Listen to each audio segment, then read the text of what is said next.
sudfr.fr. Sud Radio, 10h midi, Valérie Expert.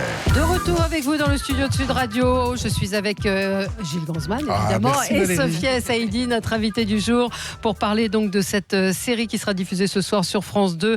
Keplers, 2 premiers épisodes avec Marc Lavoine, flic cabossé, compliqué. Extraordinaire dans cette série. Il est vraiment puissant, troublant, perturbant, et on sent qu'il a puisé vraiment très loin en lui pour faire ce rôle, quoi. Ouais. Il l'a évoqué, j'ai vu dans des interviews sur la folie. C'est des thèmes qui le touchent et qui lui. Tout à fait.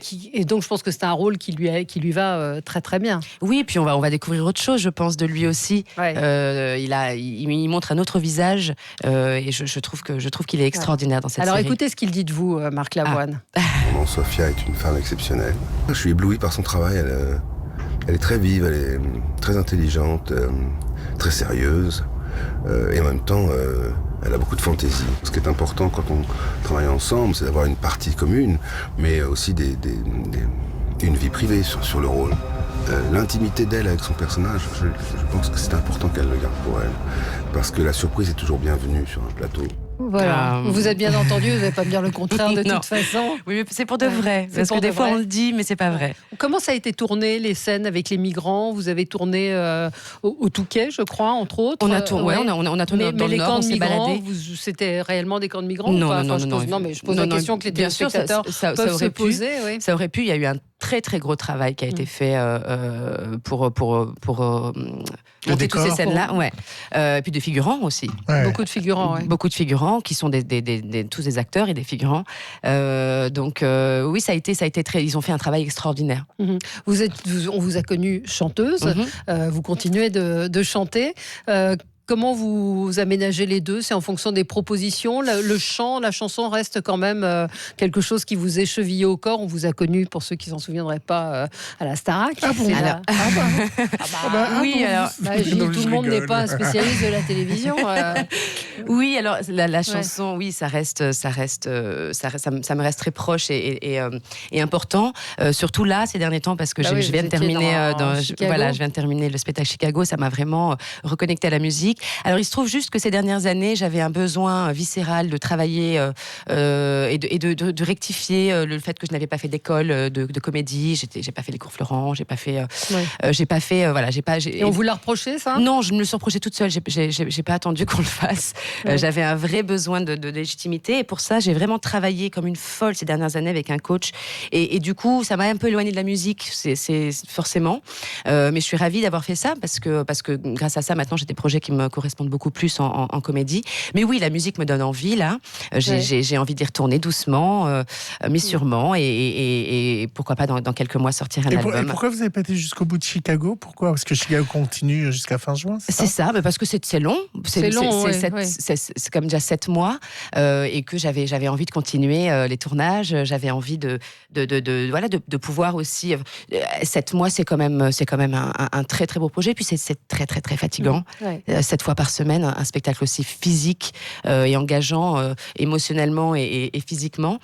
Donc je pensais que jusqu'à fin février, ce serait super pour moi, pour pouvoir réaliser mon rêve et puis pouvoir aussi continuer ma lancée des tournages. Vous regardez la télé? Ça m'arrive, ouais. Ouais, ça vous arrive. C'est quoi? Vous n'êtes pas une télé-addict? Non, je ne suis pas une télé-addict, non. Qu'est-ce que vous regardez? Ça dépend. Les émissions qui m'intéressent, les infos, beaucoup.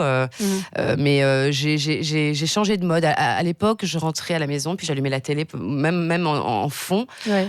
Ces derniers temps, je préfère le silence. Et puis, quand j'ai envie d'y aller, je regarde beaucoup de replays aussi. Ouais. Je trouve ça vachement bien. Et vous regardez quoi? Est-ce que vous êtes série addict? Vous êtes tombé dans le binge non, mais c'est terrible. Watching, comme on dit. C'est quand même terrible. Ouais. Je suis une quand même, donc vous la regardez. Mais justement, c'est la télé, c'est plus des replays.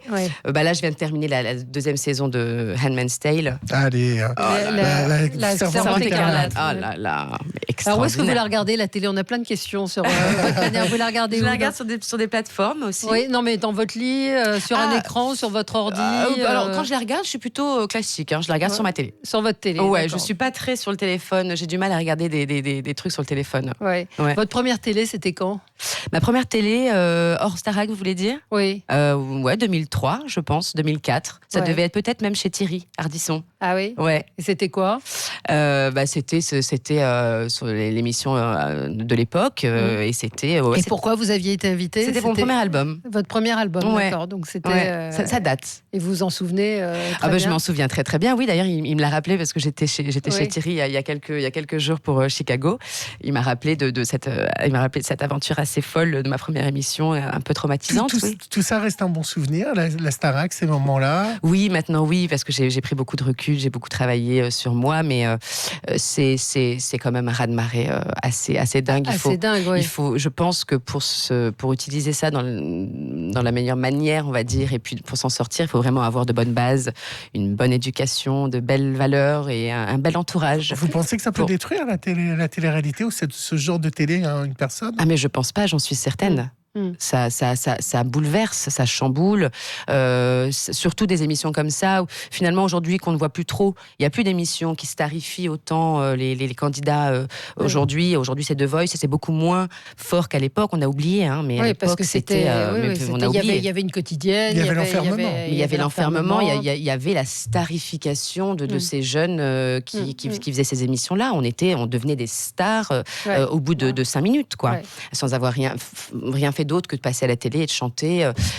Donc ça peut être vraiment traumatisant si après on n'a pas la conscience de tout ce qui se passe, de se rendre compte que ça ne reste que de la télé et que c'est que le début de tout. Enfin, moi, c'est comme ça que je l'ai pris, c'était le début de tout. Pour ceux qui se souviennent de la Starac, il y avait des duos avec des stars. Il y a un duo qui vous a marqué. Quelle rencontre vous a marqué?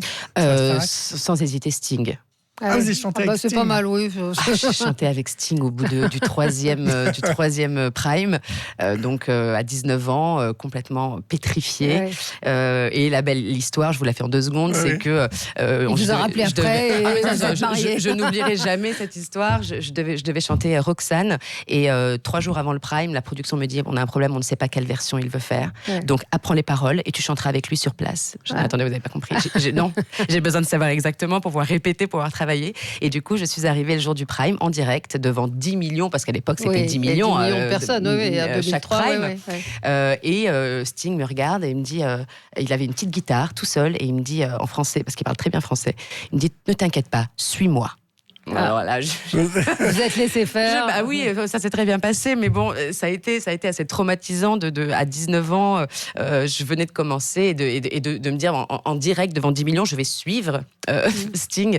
Au final, ça reste la meilleure séquence de tout. Alors, Sting, on a mieux que Marc Lavoine alors. Ah non, rien à voir. Personne n'est mieux que Marc Lavoine. Un duo avec Marc Lavoine, c'est possible? Oui, ça serait super. C'est envisageable? Tout est envisageable. Et alors, il y a Michael qui dit Sophia, je t'adore, quand sort ton prochain album? Et est-ce que tu peux me faire un clin d'œil, s'il te plaît? Michael Astruc, je ne sais pas si vous le connaissez. Michael, je t'embrasse et j'espère dans ces prochains mois. Ah, il n'y a pas de date Non, mais j'ai arrêté de donner des dates, parce que c'est assez terrible. Les albums, c'est compliqué. Oui, c'est assez terrible.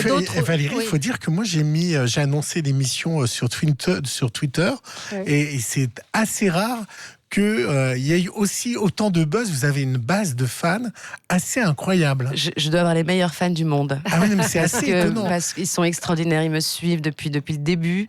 Et voilà, par exemple, cet album, ça fait des années que j'en parle, des années que je n'arrive pas à le faire, des années que j'abandonne et puis que je reprends, que je travaille en fait, parce que j'avais besoin de travailler aussi sur... Et ils sont toujours là. Ils sont toujours là, ils attendent et ils ne m'en veulent pas. Et non, j'ai beaucoup de chance d'avoir un soutien. Comment on se sent le jour de la diffusion d'une nouvelle série? Donc ce soir, Kepler sur France 2. Très excitée. Parce que ça a été tourné il y a un certain temps. Il y a plus d'un an. Vous avez peur? Vous allez regarder les audiences? On regarde toujours les audiences, forcément. Bien sûr. J'espère que le public sera au rendez-vous. Je suis contente parce que ça se passe toujours bien. Donc là, j'espère qu'il sera là. Évidemment, on est excité, on a peur. Mais le sentiment le plus important, c'est l'envie que le public découvre ça. Moi, je suis très fière qu'il y ait une série comme ça sur France Télévisions. Je trouve ça très audacieux de leur part. Oui, c'est très audacieux, à la fois sur le sujet, sur le traitement. Sur le traitement, surtout, c'est un thriller, c'est sombre. Voilà, c'est pas. C'est un vrai polar. Hein. On est embarqué. C'est un vrai polar. On est embarqué dès le début. Et moi, je suis très fière d'apporter une série comme ça à la télé, et puis que France 2 ait eu envie et accepté d'amener cette série. Donc, j'ai surtout envie que le public la découvre. Et puis, j'espère qu'ils seront au rendez-vous, parce qu'on a vraiment mis toute notre âme dans ce projet qui a été compliqué à monter, à tourner. C'était très dur, l'exigence de Frédéric Schoendorfer, l'exigence du scénario, de l'histoire. On y a vraiment mis tout ce qu'on avait. Et donc, on a le résultat est là, en tout cas. Donc, on espère que les téléspectateurs seront là. Vous allez voir la liaison, Valérie. Est-ce que vous verriez juge dans The Voice? Oui, pourquoi ? Moi, j'ai toujours un peu. Je trouve que c'est un exercice très difficile. On m'en a proposé plusieurs, et je trouve ça très, très, très, très dur d'être à cette place-là. Mais cette émission est extraordinaire, donc oui, pourquoi pas. Bon, mais en tout cas, ce soir, Kepler avec Marc Lavoine. Kepler avec un S, puisque Marc Lavoine. Il y a plusieurs dans sa tête. Ils sont plusieurs. Flic cabossé, vous. Petite flic de base, et qui allait finalement être assez importante dans la série. Voilà, c'est à voir ce soir sur France 2, 6 fois 52 minutes. Donc allez-y, laissez-vous embarquer par l'histoire. Une dernière question de Gilles qui dit: est-ce que vous avez gardé des contacts avec les anciens de la Starac ou avec les profs? Avec des profs, oui, certains. Les anciens, pas trop. Mais si on se croit, c'est toujours avec le même plaisir, en tout cas. Merci beaucoup, Sophia Saïdi. Un plaisir de vous avoir reçu ce matin sur Sud Radio. Et voilà. Donc, on va recevoir. Et on va voir Miss Léona Winter. Léona Alors là, c'est un phénomène, artiste transformiste. À tout de suite.